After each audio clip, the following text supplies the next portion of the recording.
Hello, in this video, we're going to talk about some of the basics of overtime in California.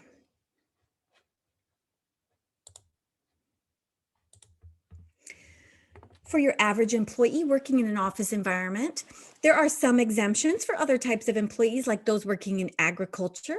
But here for your standard employee in California, that's what we're going to discuss.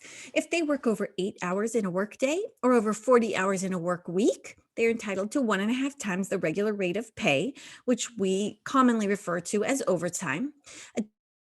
If they work a seventh consecutive workday in a work week, they're entitled to 1.5 times the regular rate of pay for the first 8 hours.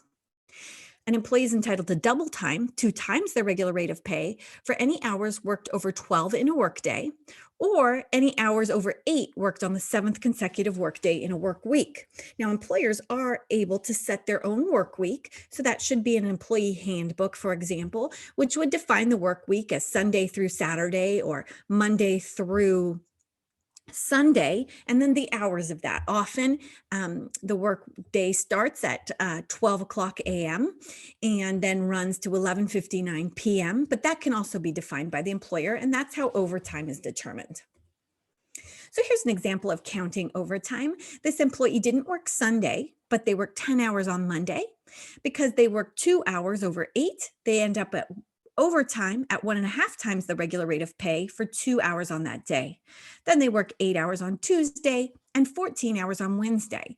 Because they worked 4 hours over 8, that's 1.5 times the regular rate of pay for those hours, but then they also worked over 12. So they get 2 hours at double time.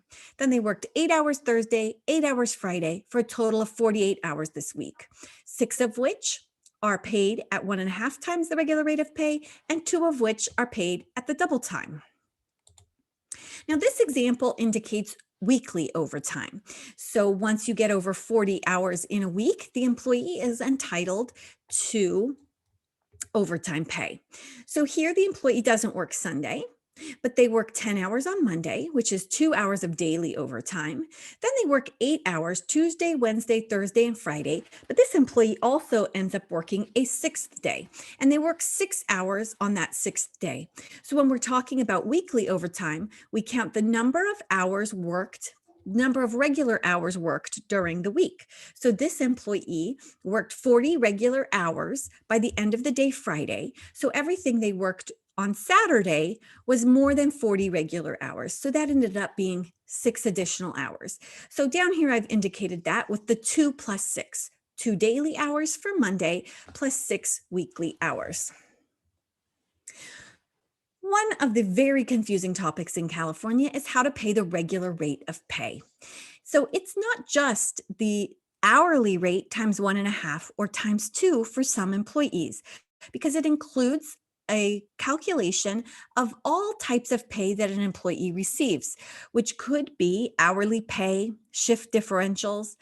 It could include a salary. It could include piece rates, commissions, non-discretionary bonuses, and other remuneration that the employee receives. So if an employee just receives a regular hourly rate and no additional types of pay, overtime is just 1.5 times the hourly rate of pay.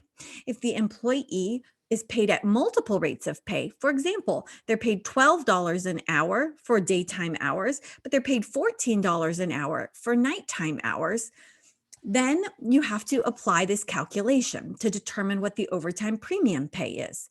So it's their flat rate of pay, their hourly rate of pay, plus an overtime premium.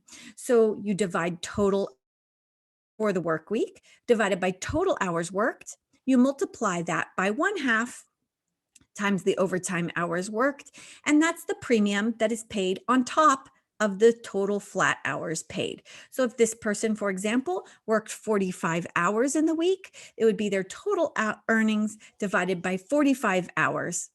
They get paid the regular rate of pay, the hourly rate of pay for the 45 hours, plus a half premium for the 1.5 for the overtime hours worked. If an employee receives hourly pay and a commission, The calculation is similar. They get their regular straight time pay plus their overtime premium. And the overtime premium is total earnings divided by total hours worked times the half hour premium times the overtime hours worked. If the employee earns a salary, the salary is divided by 40 hours times the half premium times the overtime hours worked. If the employee earns a flat sum bonus, this is unique to California and differs from the Fair Labor Standards Act, the federal law. The employee earns their bonus plus what some refer to as an overtime true-up.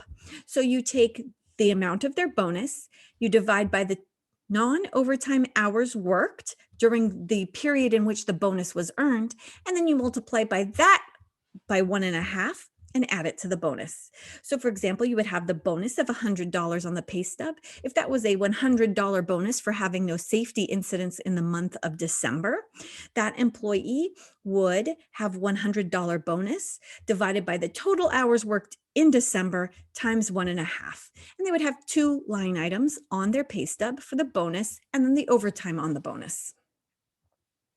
Thank you very much. I hope this was helpful.